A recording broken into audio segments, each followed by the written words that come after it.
capítulo 23, versículo do 39 ao 43, Evangelho de Jesus segundo Lucas diz: E um dos malfeitores que estavam pendurados blasfemava dele, dizendo: Se tu és o Cristo, salva-te a ti mesmo e a nós.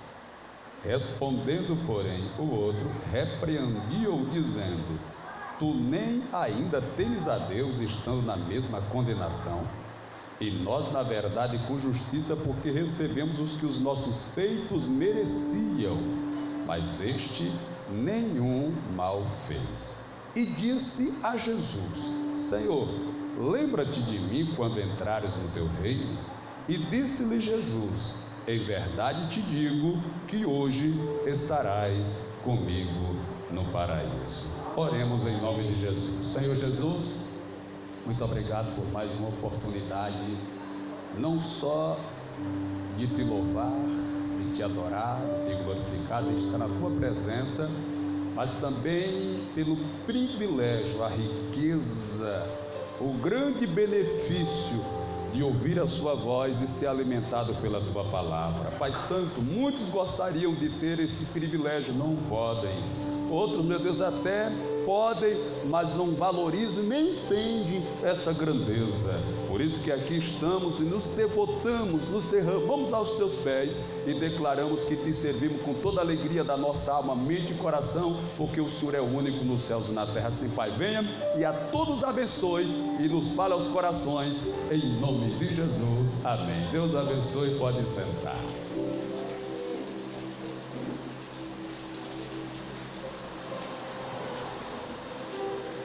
O primeiro tribunal que houve na terra, eu estou falando do primeiro, na terra, foi quando Deus se estabeleceu como juiz. Satanás se estabeleceu como promotor. E ainda, na época, não havia o advogado de defesa em exercício.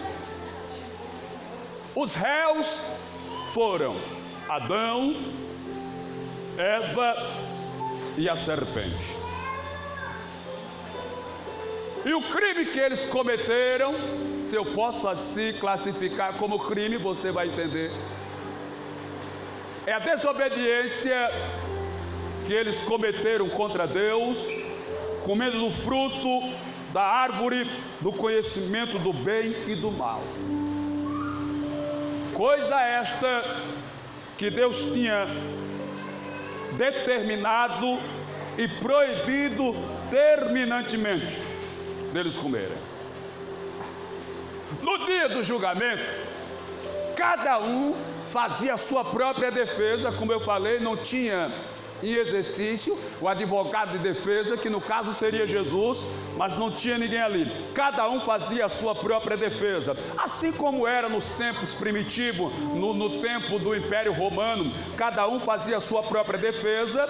Depois foi mudando a estratégia, se contratava um advogado que não fazia defesa, ele lhe instruía o que falar diante do juiz, até que hoje o advogado vem e lhe representa diante da autoridade. Mas na época era o próprio réu que se pronunciava, que se autodefendia. Então ali estava Adão, Eva e a serpente, que vão ser interrogados pelo Eterno, pelo juiz de toda a terra. Pois quando Deus descobre o acontecido, você conhece a história, Deus colocou Adão lá no jardim, e todos os dias Deus vinha falar com Adão. Mas quando é um belo dia, no horário marcado, Deus nunca se atrasava, Deus chegou, e quando chegou, Adão não estava.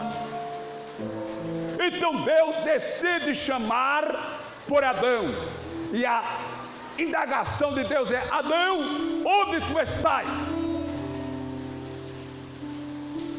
Aí Adão responde, pois ele está escondido, e diz: Senhor, eu ouvi a tua voz ecoar no jardim e me escondi porque estava nu. E toda vez que o homem está nu, ele se esconde da face de Deus. Toda vez que o homem está em desobediência, ele se esconde da face de Deus. Até mesmo o crente que aceitou a Cristo, desceu às águas batismais, participa da ceia do corpo e do sangue, canta nos departamentos, até dizimista, mas tem hora que ele fica com medo de vir para a igreja, porque ele tem medo de ouvir a voz de Deus, porque tem algo que está escondido e ele não quer que seja revelado. Aí Deus vai perguntar: Adão, onde tu estás? Eu ouvi, Senhor, a tua voz no jardim, me escondi, tive medo e me escondi porque estava nu.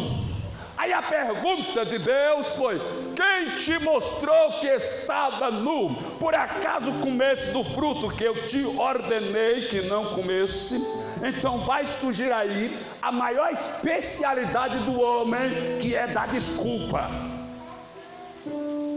Aí ele diz assim: a mulher que o Senhor me deu, ela me deu e eu comi. Veja, amados irmãos, de certa forma, o Adão quis culpar a Deus. Adão disse: a mulher que o Senhor me deu, se o Senhor não tivesse me dado essa mulher, não tivesse tirado uma costela minha e não tivesse feito, não teria isso acontecido. Mas a culpa é do Senhor, porque eu não pedi mulher para o Senhor. O Senhor que quis me dar a mulher. Tem gente que é assim, irmão.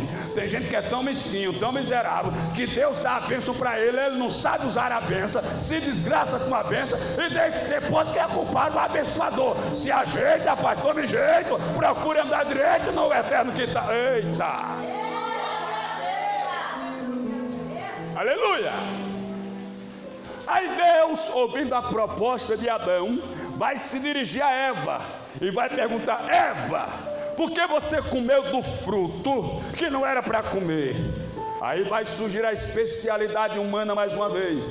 Aí Eva vai dizer assim: foi a serpente que me enganou. Ela me enganou e eu comi. Aí Deus vai se dirigir à serpente e vai lhe indagar. Não está assim escrito, mas dá para você entender sem agredir a Bíblia de forma conjecturada, que Deus pergunta para a serpente: serpente, por que você comeu do fruto? Aí ela vai dizer: foi Satanás que me enganou, foi Satanás que me engodou, foi Satanás que me passou a perna e me colocou para trás. Aí eu seduzi a Eva para comer, porque ele primeiro me seduziu. Veja, o que eu estou querendo pregar para os irmãos é o simples fato de que o homem dificilmente quer assumir as suas responsabilidades e os seus erros. Dificilmente o homem ou a mulher quer assumir os seus pecados, quer assumir as suas falhas. Logo, nós queremos jogar a culpa em alguém. É porque o pastor não me ajudou, é porque o fulano me abandonou, é porque não me apoiaram, é porque não estiveram do meu lado. Não, senhor e não senhora. Aprenda a assumir o seu compromisso e a sua responsabilidade. Não queira passar para outro aquilo que é responsabilidade sua. Aleluia. Eu vou chegar nos dois ladrões da cruz. Tenha calma comigo, tenha paciência, eu prego assim mesmo. Ora, os dois primeiros reis de Israel é Saul e Davi. São os dois primeiros reis. Saul é o primeiro, reinou 40 anos. Depois dele vem Davi, também reinou 40 anos. Saul é desaprovado por Deus. Saul é rejeitado por Deus. E o que foi que levou Saul a ser rejeitado por Deus? Preste atenção no que eu vou falar. Quando Saul está no trono, Deus quer estabelecer o seu trono.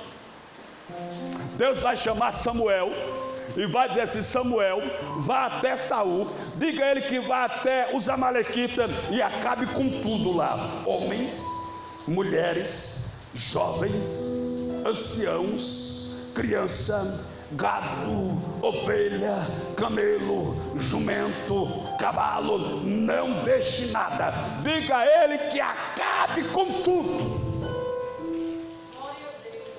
Samuel dá ordem para Saul que vai. Aí ele leva o seu exército, entra na cidade dos Amalequitas e acaba com tudo, entre aspas. Por quê? Porque quando Samuel volta até Saul para fiscalizar se ele cumpriu aquilo que Deus tinha determinado, Samuel chega e lhe indaga: e aí, Saul, cumpriu a palavra do Senhor? Fez o que o Senhor mandou? Porque Deus vai mandar você fazer e depois ele vai vir procurar saber se você fez.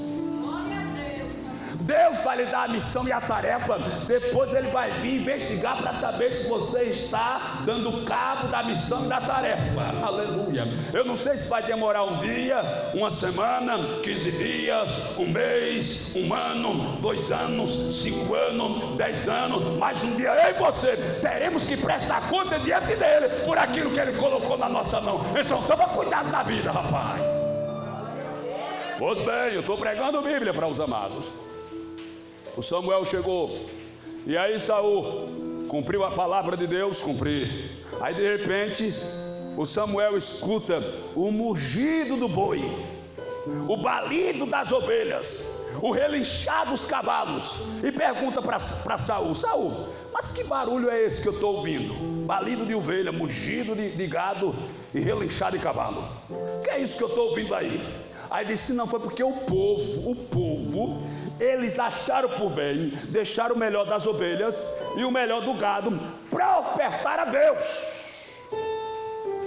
Eles acharam por bem trazer o melhor da terra para sacrificar e ofertar ao Senhor. Aí o Samuel olhou para Saul e disse: Saul, por acaso Deus tem mais prazer em que, aleluia, lhe sacrifique ou lhe obedeça, Saul? Por acaso Deus tem mais prazer no sacrifício ou na obediência, Saul? Eu vou lhe dizer, Saul, Deus prefere a obediência do que o sacrifício, porque para Deus é melhor obedecer do que sacrificar, Saul. Olha, deixa eu dizer um negócio para você nessa noite. Muitas das vezes nós ofertamos na igreja, muitas das vezes nós dizimamos na igreja, muitas das vezes até fazemos campanha na igreja, jejuamos, consagramos, oramos, vamos para a vigília, para o ciclo de oração, subimos o monte, descemos o vale, vemos todos o culto, fazemos um sacrifício para estar na presença de Deus, mas o sacrifício não é mais importante do que obedecer a palavra. É por isso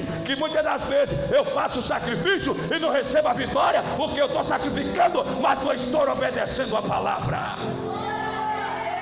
Glória a Jesus.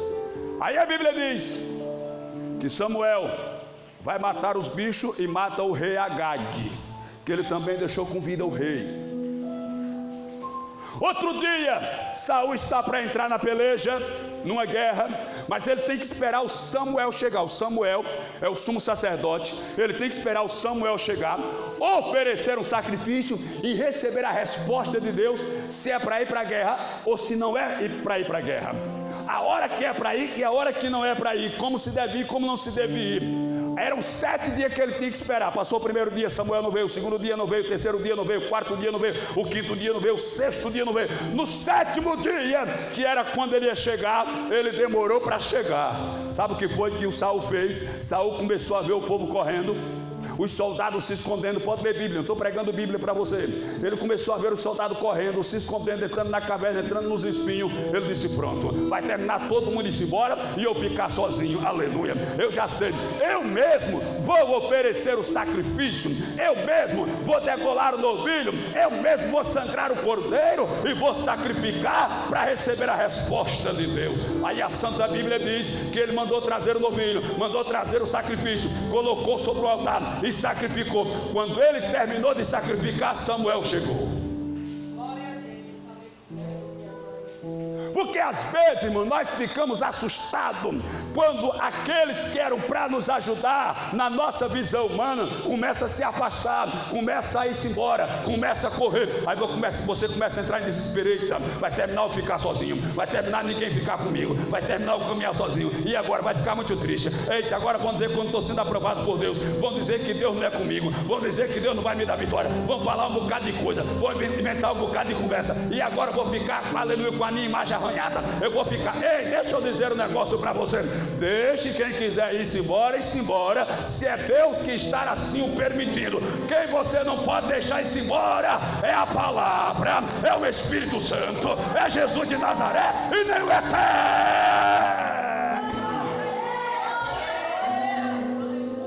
Porque nessa visão, muitos estão preferindo que o Espírito saia, mas a igreja permaneça cheia. Estão preferindo que a palavra saia, mas a igreja permaneça cheia. Estão preferindo que Deus saia, mas a igreja permaneça cheia. Estão preferindo que Jesus saia. Não. Foi por isso que no capítulo 3 de Apocalipse, versículo 20, Jesus Cristo disse assim para a igreja de Laodiceia: eis que estou à porta e bato. Se alguém ouvir a minha voz e abrir a porta, eu entrarei. Louvados, você não entendeu, mas eu vou lhe explicar. A igreja de Laodiceia é uma igreja rica, é uma igreja que tem dinheiro, é uma igreja cheia de gente. Ela estava tão rica, ela estava tão cheia de gente, ela estava tão próspera, que começaram a pensar que não precisava mais de Jesus, colocaram Jesus para fora. Jesus, eu já disse isso em outra pregação e vou repetir agora: Jesus não sai de igreja por causa de erro, de pecado de ninguém. São as pessoas que colocam Jesus para fora. Jesus nunca abandona a sua igreja, é a igreja que quer abandonar e desprezar, mas há poder no sangue de Jesus. Aleluia. Jesus vai permanecer no recinto, Jesus vai permanecer presente, Jesus vai permanecer operando, Jesus vai permanecer batizando, Jesus vai permanecer curando, Jesus vai permanecer renovando, Jesus vai permanecer fazendo, Jesus vai permanecer enchendo. Jesus vai, queira Satanás ou não, mas Jesus vai continuar reinando no lugar. Vai. Mas Saul ficou preocupado, dizendo: pronto, o povo foi-se embora e agora? Aí sacrificou. Quando ele sacrificou, Samuel chegou. Quando Samuel chegou, disse: por que você fez aquilo que não lhe competia fazer? Isso não era seu trabalho, isso era trabalho do sacerdote. Aleluia. Aí Samuel disse assim para ele: hoje Deus rasgou o teu reino. Ele ia confirmar hoje, mas hoje foi o contrário. Ao invés de ele confirmar, ele desconfirmou. Ele rasgou. Aleluia. Aí a Bíblia diz que Samuel decide ir-se embora. Quando Samuel vira para ir-se embora, o Saul pega no manto de Samuel. Para Samuel não ir-se embora, ele pega com tanta força, com tanto ímpeto, com tanta raiva, que segura com força, que rasga. Aí Samuel vira e diz: assim como rasgaste o meu manto, Deus rasgou o teu reino hoje e deu a um melhor do que você. Aí a Bíblia diz que Deus vai levantar, ou vai até Samuel e diz: Samuel, eu achei um homem segundo o meu coração. Davi. Um dia alguém me perguntou, e quem pergunta quer saber: pastor, se Davi era um homem segundo o coração de Deus, por que foi que ele adulterou com Betseba e mandou matar Urias, o seu marido? Existe um equívoco. A gente pensa que quando a Bíblia diz assim: achei Davi um homem segundo o meu coração, na nossa mente a gente imagina que o coração de Davi é igual ao coração de Deus, ou similar, semelhante, parecido. Não é isso que a Bíblia está dizendo. Quando a Bíblia diz que Deus disse: achei Davi um homem segundo o meu coração, Deus está dizendo assim: eu achei um homem que vai reinar, e ele vai reinar segundo o meu chamado. Porque Saul, ele foi escolhido segundo o coração dos homens que queriam um rei. Davi foi escolhido segundo o coração de Deus. Entendeu?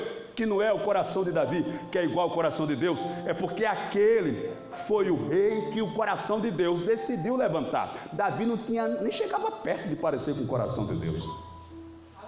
Mas suponhamos que Davi tivesse essa característica, que o seu coração é semelhante ao coração de Deus. Primeiro, quando Davi pecou, ele não tinha nada de homem segundo o coração de Deus. Eu preciso deixar isso claro para você. Porque alguém pode ser uma pessoa segundo o coração de Deus, que agrada a Deus, que esteja na presença de Deus, que seja fiel a Deus, mas quando ele pecou, ele perdeu aquela característica. Assim foi Davi. Porém, vamos analisar, entender e imaginar que essa é a exegésia da palavra. Davi é um homem segundo o coração de Deus. Então a pergunta que não quer calar é: como um homem segundo o coração de Deus comete um pecado tão absurdo? Porque se você olhar o pecado de Davi em comparação ao pecado de Saul, o de Saul é infinitamente maior, porque o de Saul foi trazer as ovelhas e o gado para ofertar a Deus e oferecer um sacrifício que não era a função dele oferecer. Mas Davi não. Que para mim, depois do primeiro pecado original cometido pelos nossos pais Adão e Eva, para mim, esse é um dos piores pecados. É o que Davi cometeu. Por quê? Presta atenção. Davi um dia está no alpendre do seu palácio e de lá ele vê uma mulher se banhando.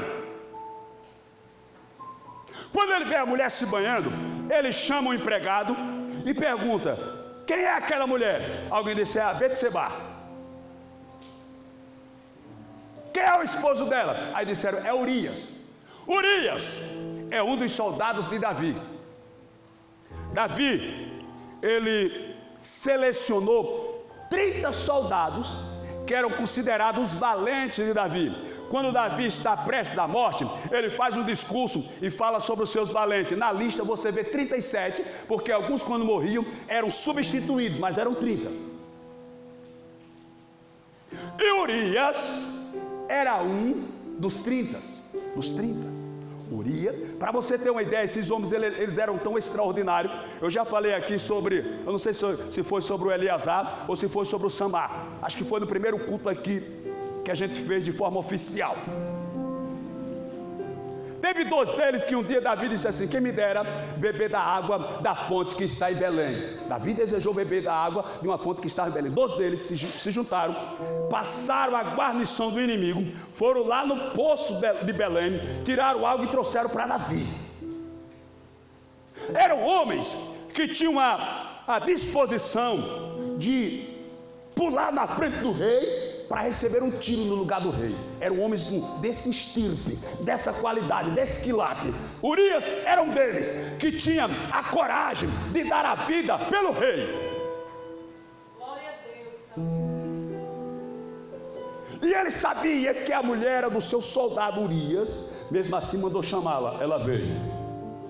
Ele a seduziu, deitou-se com ela. Ela volta para casa. Passa-se uns dias, ela percebe que o costume das mulheres não vem. Ela manda um recado para Davi, e o recado é o seguinte: eu estou grávida. Ah, pastor, mas aí ela não era casada, ia pensar que era o esposo dela e tudo bem.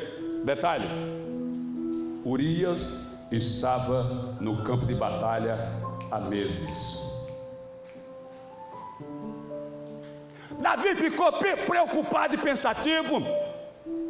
Aí o que foi que ele fez? Criou um plano. Disse: eu vou mandar alguém lá no exército trazer Urias. Mandou alguém lá. Chegou com um recado para Joabe, que era o comandante: se libera Urias, diga a ele que ele vai receber 15 dias de férias, diga a ele que vem aqui, eu quero conversar com ele, quero informação sobre a guerra, eu quero que a informação seja trazida por Urias. Urias veio. Quando Urias chegou, Davi pergunta: como é que vai a guerra lá? Como é que vai a batalha? Como é que está Joabe? Como é que estão os soldados? A gente está bem na guerra? Estamos bem. Muito bem. Fez um banquete, Urias comeu, Urias bebeu. Aí Davi disse: agora vai para casa.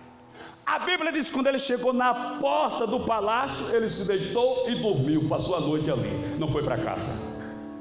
Talvez para você seria uma coisa absurda deitar e dormir na porta do palácio, mas ele era um soldado, acostumado na guerra, acostumado na pressão, cercado pelos inimigos, dormia no relento, dormia ali, para ele foi tranquilo.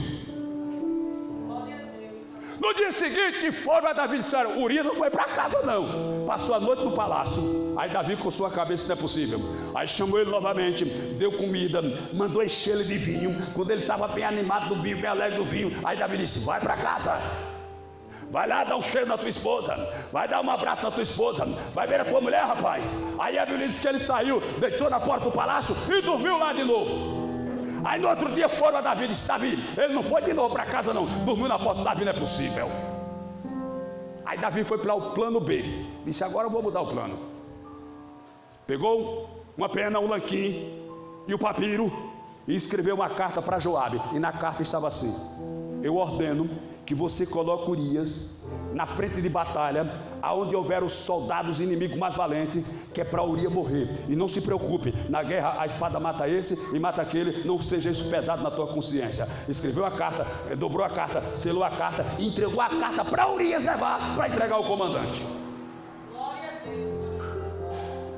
O próprio Urias vai levar a carta. Deixa eu abrir um parênteses aqui, é dentro da própria mensagem, para falar algo para você. Eu não vou passar pano para Davi, porque esse é um dos piores pecados da Bíblia, é o pecado de Davi. Mas Davi teve culpa, Betseba teve culpa e Urias teve culpa. Vou começar por Betseba. Ora, se Davi viu ela se banhando, dava para ela entender que onde ela estava tomando banho, quem estava no palácio podia vê-la.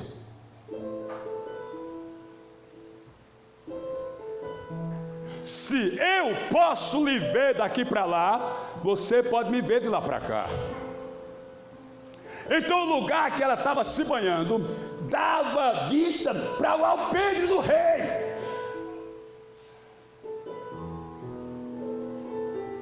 Então ela facilitou. Segundo, Urias também facilitou. Por que, pastor, Urias facilitou? Vou lhe dizer. O camarada estava vários meses na guerra, dias, semanas, meses na guerra. Aí vem para casa, é chamado para vir para casa, vai conversar com o rei manda ele voltar para casa, ir para casa, estar com a esposa, com a família. Sabe o que é que ele diz? Eu não posso ir para casa sabendo que os meus amigos estão na guerra. Presta atenção, isso aqui vai doer, principalmente para quem é homem. Eu também sou, com H maiúsculo, preste atenção. Como é que o homem vai deixar de estar com a sua mulher para estar com seus amigos? Como é que o homem vai deixar de dar valor e atenção à sua mulher para dar valor e atenção aos seus amigos?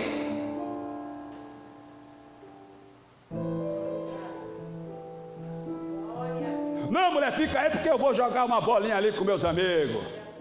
Não, fica aí porque eu vou dar um passeio no shopping com meus amigos. Não, fica aí porque eu vou dar um rolê na praia ali com os amigos. Fica aí. Ei, rapaz, você está errado, viu? Aleluia. Foi aí o vacilo de Urias. Desprezou a mulher, deixou a mulher de canto, preferindo estar com os amigos. É o vacilo. Provavelmente ela estava, não vai aqui justificar, mas ela estava carente porque ele preferia estar com os amigos ao invés de estar com a mulher. Glória. Aí ele vai para o exército, volta para a batalha. Quando chega lá, ele entrega a carta ao comandante Joabe. Urias não sabe o que está escrito na carta. Claro, se ele soubesse, ele não ia entregar a carta. Ele não sabia, estava selada. O Joabe abriu a carta, e na carta estava exatamente o que eu falei há pouco. Ordeno-te que coloque Urias na frente de batalha, onde houver os soldados inimigos mais ferozes, para que ele morra. Aí o Joabe lê a carta, olha para Urias, olha para a carta, olha para Urias, olha para a carta. Com certeza ele queima a carta, para não ficar nenhuma prova, para tudo ficar escondido. Então ele chama os soldados e vão guerrear. Ele tem uma senha, a Bíblia diz qual é a senha. Mas na hora da batalha, ele tem uma senha, ele vai passar a senha para os seus soldados. Quando ele der o sinal, vai todo mundo correr e vai deixar Urias sozinho, para Urias morrer. Ai, meu Deus do céu. Ô irmão, se você parar para pensar, você fica com muita pena de Urias, não fica não? Porque Urias queria defender o rei, o reino, o trono, a família do rei. Deixava a família dele lá para lutar pelo rei, e o rei faz uma desgraça dessa com Urias. Eu vou chegar no 2 ladrões da cruz, tenha calma. Aí a Bíblia diz que quando ele morreu, o Joabe manda a notícia para Davi dizendo que ele morreu. Como Joabe queimou a carta, ninguém sabia de nada. Ouvia só umas fofocas no palácio, como se diz, fofoca palaciana. Um falava uma coisa, outro falava outra, e um dizia uma coisa, outro dizia outra. Só ficava aquele burburinho, aquela conversa, aquele fuxico, aqueles boatos. Aí Deus vai até o profeta Natã e diz: Natã, eu tenho uma tarefa para você. Eu tenho uma missão. Você vai até o rei Davi e vai dizer que ele pecou. E o pecado de Davi foi isso. Aí o Natã vai. Quando o Natã chega lá, o Natã está preocupado. Como é que eu vou falar essa história para o rei? Porque quando o rei ficava com raiva de alguém e mandasse matar, meu irmão, não queria saber se era profeta, se era sacerdote, se era juiz, se era rico, se era pobre. Depois que ele dissesse mata, matava. Aí o Natã, que era o profeta, substituto de Samuel, disse: como é que eu vou fazer? Aí ele criou uma parábola. Ele disse: já sei. Quando ele chegou lá, pediu audiência com o rei, marcou o horário, entrou e disse: rei, eu tenho um caso perigoso aí para o senhor resolver. Só o senhor para resolver. Só o senhor tem a sabedoria e a capacidade de resolver. Conta o caso, Natã. É o seguinte: no teu reino existiam 2 homens. Um tinha várias ovelhas, um grande rebanho de ovelhas, e o outro só tinha uma pequena ovelhinha, uma cordeirinha. E ele amava por demais essa cordeirinha, que ela dormia no seu colo, no seu regaço. Ele alimentava, ele cuidava, ela dormia com ele, morava dentro de casa. Aí chegou um viajante na casa do rapaz, que tinha muitas ovelhas, que tinha um grande rebanho. Ao invés dele pegar uma ovelha do seu rebanho, ele foi olhar na casa do seu vizinho, que só tinha uma. Só uma. Ele entrou na casa dele, pegou a cordeirinha dele, arrancou dos braços dele com força, levou para casa, matou e fez um pirão e deu de jantar para o seu amigo. Aí o Davi se levantou do trono com uma pressão alta, ficou vermelho, cara de bravo, e disse: esse homem vai ter que morrer, esse homem é digno de morte, e pela cordeirinha que ele tomou, ele vai ter que dar 4, aleluia, e ele tem que morrer, esse homem é digno de morte. Aí o Natã apontou o dedão de profeta para Davi e disse: mas esse homem, Davi, é tu. Aí o Davi disse: eu comi ovelha de ninguém?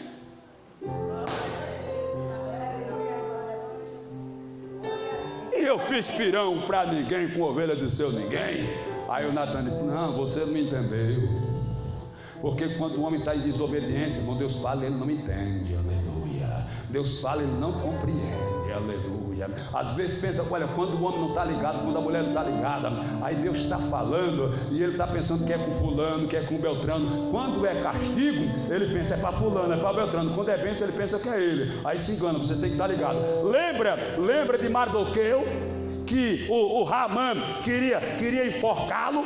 Aí a Bíblia diz que o rei ficou sem dormir, mandaram trazer as crônicas para ler, leram para o rei, e o rei viu que o Mardoqueu tinha salvo a vida dele quando o Bigtan e o Teres, que eram 2 servos do rei, estava com raiva, queria envenená-lo, e o Mardoqueu mandou avisar. Aí o rei perguntou assim para os servos: o que foi que eu dei de presente a esse Mardoqueu por ele ter salvo a minha vida? Aí disseram: o senhor não deu nada. Isso é que eu posso fazer por essa pessoa? Aí começou a pensar. Quando ele está pensando, aí vai entrando o Ramã, que quer enforcar o Mardoqueu. Aí quando o Ramã entra, aí o rei pergunta: Ramã, o que é que eu posso fazer para a pessoa que eu quero honrá-la? Aleluia. Aí o Ramã pensou: ele quer me honrar, eu sou o braço direito dele. Aí disse: olha assim, senhor, o senhor pega o seu cavalo real, a sua coroa mais bonita, a sua roupa mais bonita, manda vestir esse homem, colocar a coroa na cabeça desse homem, manda montar esse homem nesse cavalo. Aí depois o senhor pega um príncipe, o mais exaltado do teu reino, o mais importante, e manda ele sair pela rua da cidade, rua por rua, beco por beco, viela por viela, ladeira por ladeira, subindo e descendo por todos os lugares, dizendo: esse é o homem que agrada ao rei. Aí quando ele falou isso, aí o rei disse: pois é, Ramã, você vai pegar Mardoqueu, que está lá na porta do palácio, vestido de saco, com cinza na cabeça, vai colocar ele no cavalo e vai. Quando é maldição, a gente pensa que é do outro. Quando é bênção, a gente pensa para ele. Você tem que estar atento à voz de Deus. Cuidado, não interpretar errado o que Deus está falando na sua vida. Aí o Natã revelou a história para Davi. Sabe o que foi que Davi fez? Davi caiu de joelhos e disse: eu pequei, eu mereço a morte, eu sou miserável. Veja, é aqui que eu quero pregar, irmãos. Não dá tempo mais para pregar, mas era aqui que eu queria pregar. Ó, a diferença entre Saul e Davi. Quando Samuel chegou e disse assim para Saul: peraí, Saul, mas esse baleiro de ovelha, esse mugido de gado, esse relinchar de cavalo, por que você trouxe o rei Agag? Aí disse: não, é porque o povo. Aí começou a arrumar uma desculpa. Esse é o problema do crente, irmão. Esse é o problema da igreja. É que a gente não quer assumir a nossa responsabilidade. A gente quer dar desculpa. Davi não. Davi disse: não, eu pequei, eu não presto mesmo não. Eu sou miserável, eu mereço morrer. Está entendendo, meu irmão? Então acabe com essas desculpas esfarrapadas aí, esse álibi aí esfarrapado. Comece a reconhecer que é pó, comece a reconhecer que é cinza, comece a reconhecer que não vale nada, e Deus vai te exaltar na terra. É por isso que eu li dos dois ladrões. Vejam, dois ladrões, Jesus está no meio, um está do lado direito, o outro está do lado esquerdo. O do lado direito é o Dimas, o do lado esquerdo é o Gestas. O Gesta, que é o do lado esquerdo, ele olha para Jesus e diz assim: tu é o Filho de Deus, desce da cruz, salva a ti e salva nós também, se tu és o Filho de Deus. A Bíblia diz que Jesus está calado, calado continua, porque Jesus não responde oração afrontosa, adoração ou oração debochada, adoração, não, Jesus nem dá medo. Ele pode até ouvir, porque Jesus ouve tudo, escuta todos, mas resposta não vem. Aí a Bíblia diz que de repente o Dimas, que está do lado direito, faz um esforço, olha para os Gestas e diz: ei rapaz, tu nem temes a Deus estando na mesma condenação, e nós, porque merecemos, nós não prestamos mesmo não, nós somos assaltantes, somos criminosos, somos pecadores, somos desgraçados. Aí olhou para Jesus e disse: Senhor, lembra-te de mim quando entrares no teu reino. Aí Jesus Cristo falou, quebrou o silêncio, porque o que Jesus Cristo quer é que eu reconheça o meu erro e o meu pecado, é que você reconheça que é pó e cinza, que não vale, que não presta nada. Aí disse: agora que eu vou operar.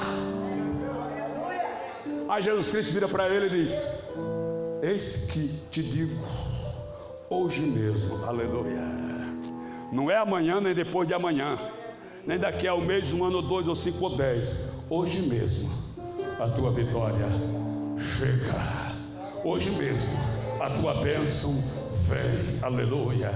Porque a gente ora de forma debochada, de forma afrontosa, de forma reclamosa. Não, meu irmão, ora reconhecendo que é pó, que é cinza, que é barro, que não vale, que não presta, que é pecador, que é falho, aleluia. E quando você reconhecer diante da grandeza do eterno a tua pequenez, a tua insignificância, aleluia, ele vai se colocar de pé e vai te dar vitória. Foi falado aqui pelo auxiliar irmão Antônio. Veja, a Bíblia fala do homem que tem 2 filhos, e o mais novo, aleluia, pede a metade da herança e vai embora para uma terra longínqua. Ele vai para bem longe, e quando ele está longe, a Bíblia diz que vem uma grande fome na terra, como você já ouviu a explicação pelo auxiliar irmão Antônio. Ele de repente começa a cuidar de porcos, aleluia, e isso para judeu é uma humilhação, é uma derrota, porque judeu tem o porco como imundo. Então ele vai cuidar de porco, e lá cuidando de porco, o que é que acontece com ele? Ele cai em si, diz a Bíblia, e caindo em si disse: quantos jornaleiros de meu pai tem abundância de pão, e eu estou aqui perecendo de fome. A primeira coisa que ele fez foi reconhecer, aleluia, que precisava, aleluia, sair daquela situação. Aí ele diz: levantar-me-ei e irei ter com meu pai, e quando eu chegar na presença do meu pai, eu vou dizer para ele: pai, eu pequei.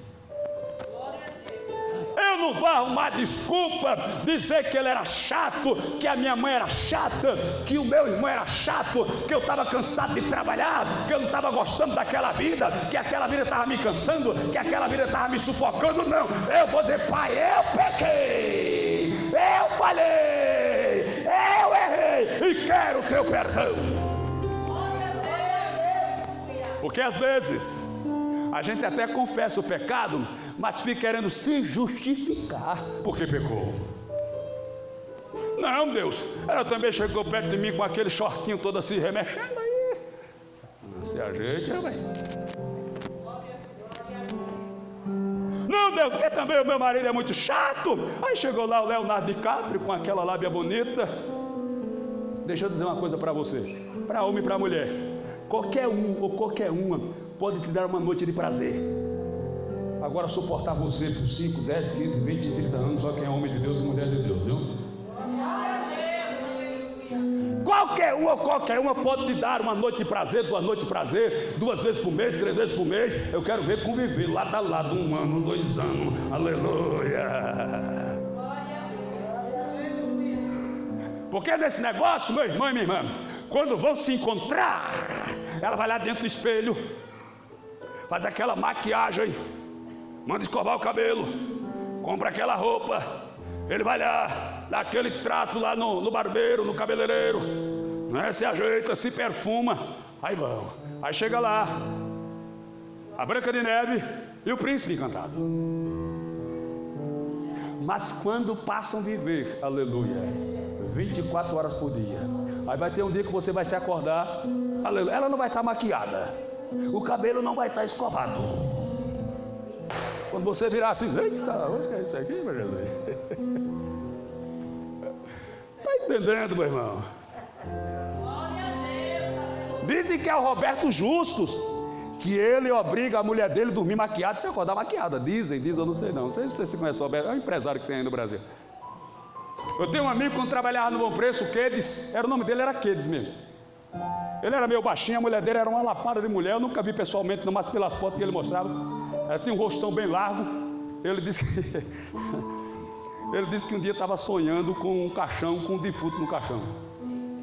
Aí na hora que ele estava sonhando, ele se embolou um pouco, aí virou e se acordou. Aí deu de cara com a cara dele, deu um grito. Se acordou, o que foi? Não, é porque eu estava sonhando com um defunto, quando eu me virei. Tem vergonha, seu cabra sem jeito. Deu um tapa. Aleluia! Glória a Jesus de Nazaré! Você está pegando a palavra, meu irmão? Está pegando a palavra, minha irmã? Aleluia! Ninguém vai ser condenado porque pecou, porque todo dia a gente peca. Aleluia! Todo dia a gente peca. O problema é que a gente não quer reconhecer o nosso erro, o nosso pecado e confessar o pecado diante daquele que pode perdoar pecado. Essa é a diferença diante do eterno. É falta de reconhecimento do pecado. Se você reconhecer que pecou, reconhecer que falhou e buscar o perdão de Deus, Ele te renova, te restaura, te enche. Você é perdoado, restaurado, vai novamente desfrutar da presença. A sua consciência não vai mais ficar pesando, Satanás vai mais ficar te acusando e você vai permanecer cheio da presença de Jesus de Nazaré. Aleluia! Oh, glória a Deus! Queridos, que Deus abençoe a todos vocês em nome de Jesus.